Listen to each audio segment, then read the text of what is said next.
मी सागर बोडके. मी 75% दृष्टीहीन आहे आणि मी सध्या बँक ऑफ इंडियामध्ये जॉब करतो. आणि मला लहानपणापासूनच खेळाची आवड होती. बऱ्याच गोष्टी मी केल्या, पण माझं एक मत आहे का मी जे केलं ते माझ्या बरोबरीच्या दिव्यांगांनी केलं पाहिजे. म्हणून मी एक वेगळा स्टँड घेण्याचं ठरवलं की खेडोपाड्यामध्ये जायचं, जे कोणी दिव्यांग मुलं दिसतील त्यांच्या आई वडिलांना कन्व्हिन्स करायचं आणि त्यांना निवासी शाळेमध्ये आणून प्रशिक्षण द्यायचं.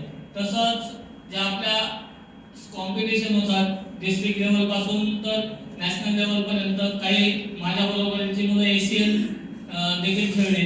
अशा सर्व गोष्टींमध्ये मी एक काम करायचं ठरवलं.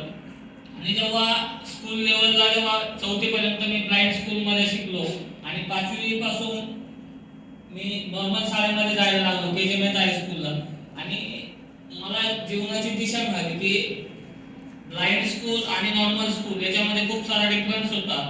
आणि तिथे त्यांच्या बरोबरीने खेळणं असेल, वक्तृत्व असेल, अशा अनेक गोष्टींमध्ये आम्ही ब्लाइंड विद्यार्थी सहभाग घ्यायचो आणि स्टेट नॅशनल पर्यंत मजल मारायचो. तेव्हा वाटलं की नाही, आपण पण खूप काही करू शकतो. आतापर्यंत मी 2016 पासून गिर्यारोहणाला सुरुवात केली. आतापर्यंत मी महाराष्ट्रातले 130 किल्ले केले. पण कसं आहे, किल्ले मी एकटा करत नाही, माझ्या बरोबर प्रत्येक किल्ल्यावरती 2, 4, 5, 10 अपंग असतात. असं मी जवळजवळ महाराष्ट्रातल्या किमान 500 ते 600 लोकांना वेगवेगळ्या किल्ल्यांच्या सफरी घडवून आणल्या. कारण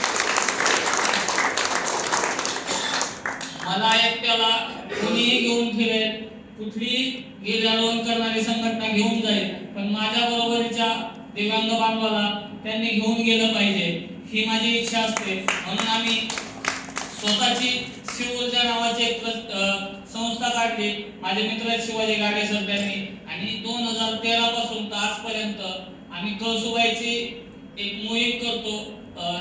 नवीन वर्षाचं स्वागत आणि मागच्या वर्षाला गेलो अशा पद्धतीने. त्या मोहिमेमध्ये आतापर्यंत 600+ दिव्यांगांनी कळसुबाई शिखर सर केले. माझं एकच मत आहे, मी अपंग आहे म्हणून समाजाने माझ्यावरती दया दाखवू नये, मला सहानुभूतीने बघू नये, मला बरोबरीने उभं राहण्याची संधी द्यावी, मला काम करण्याची संधी द्यावी. त्या कामातून मी स्वतःला आणि माझा सर्व समाज, माझे सर्व दिव्यांग बांधव स्वतःला सिद्ध करून समाजापुढे एक नवीन आदर्श उभा करेल. माझ्या संपूर्ण प्रवासामध्ये माझ्यासोबत माझे मित्र, आई वडील, तसेच समाजातील ज्ञात अज्ञात सर्व लोक होते आणि अनेक इंजनचा सहभाग आहे. त्यामध्ये मी एक नामोल्लेख करू इच्छितो की अजय लालवानी हा टोटली ब्लाइंड आहे. तो सायकलिंग करतो, जुडो खेळतो, गिर्यारोहण करतो. आतापर्यंत आम्ही एकत्रितपणे भरपूर सारे इव्हेंट केले.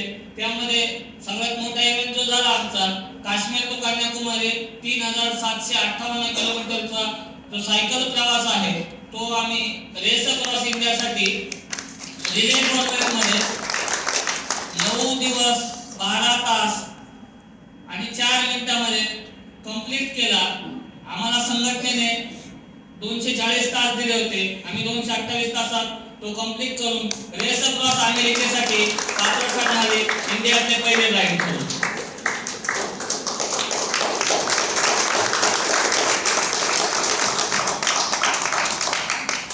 यापुढे देखील आमचे अनेक स्वप्न आहे, अनेक गोष्टी करायच्या आहेत.